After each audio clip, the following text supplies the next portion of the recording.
You ever see a crypto project just blow up, seemingly out of nowhere? Well, today we're going to cut through all that market noise. I'm going to show you the 3 hidden red flags that basically scream a project is designed to fail right from the get-go. So, you probably think the biggest risk to your crypto is a huge market crash, right? And look, those are definitely scary. But the truth, the real reason most investors lose their shirts is actually way quieter and a lot more predictable. The fact is, a ton of these losses happen because people jump into projects that have these glaring fundamental flaws. So in this explainer, we're going to teach you exactly how to spot these warning signs so you can see them a mile away before you even think about putting your money down. All right, so where do we even begin our investigation? Well, clue number 1 is all about power. It all comes down to one simple question. Who really controls the tokens? Okay, this is what we call insider supply control. It's pretty straightforward. A small handful of people, the founders, the team, the early VCs, they're holding so many of the tokens that they can basically do whatever they want with the price. So what are the actual numbers you need to be watching for? Okay, take a look at this. This chart right here, this is the danger zone. If you hop on a block explorer and see that the top 10 wallets hold more than, say, 50% of the supply, or if the team and their VC buddies own over 30 or 40%, that is a massive flashing red flag. It means a tiny group of people can nuke your investment literally at any moment.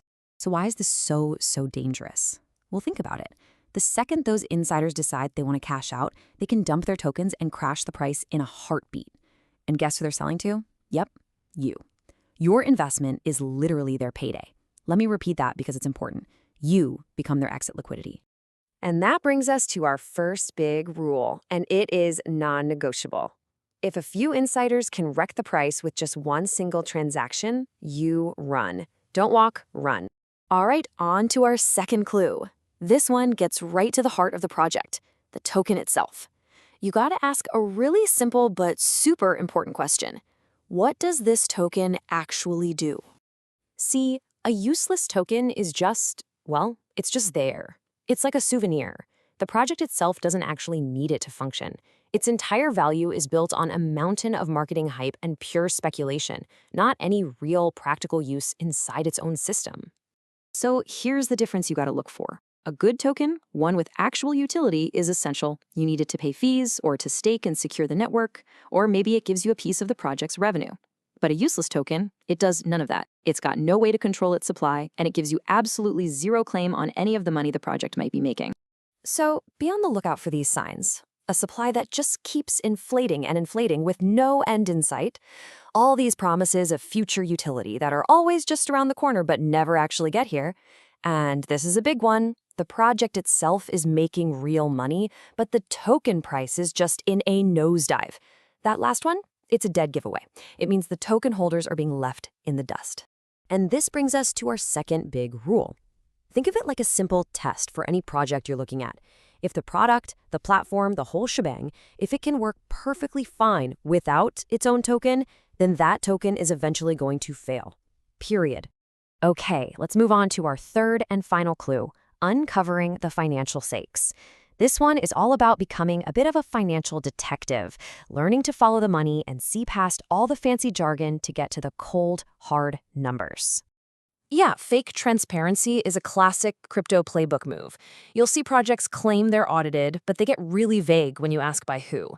They'll throw around terms like community governments, but the main treasury wallet? That's kept under lock and key.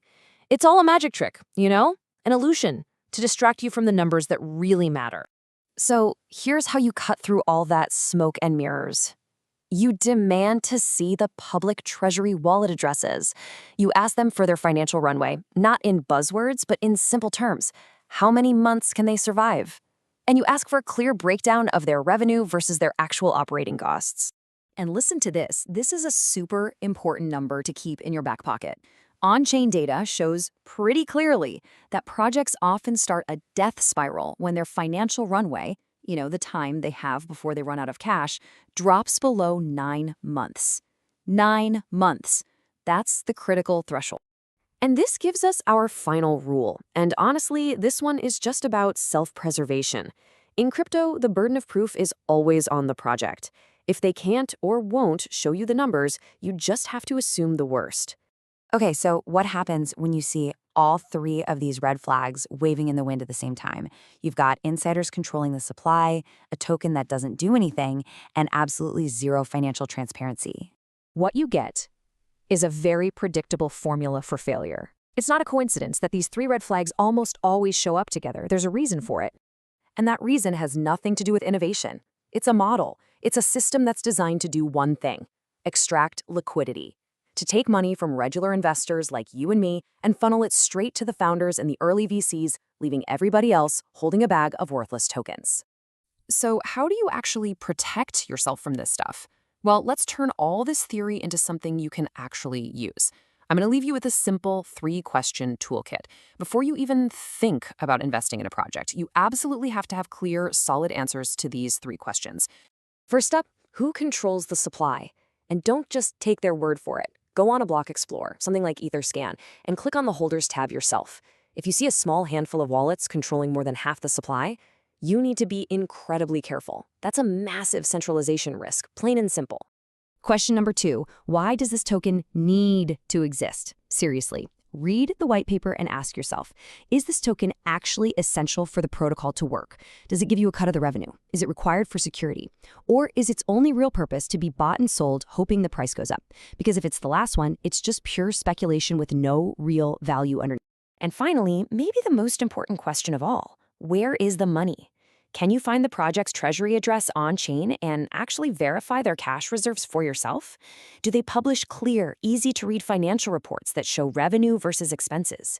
If that information is anywhere from fuzzy to completely hidden, you have to understand that your investment is at extreme risk. Because here's the bottom line. Good projects, the ones that last, are built on solid technology and real utility. They can survive a bear market. The bad ones, they survive on pure hype. Until they don't. Hype always runs out. So please, stay safe out there.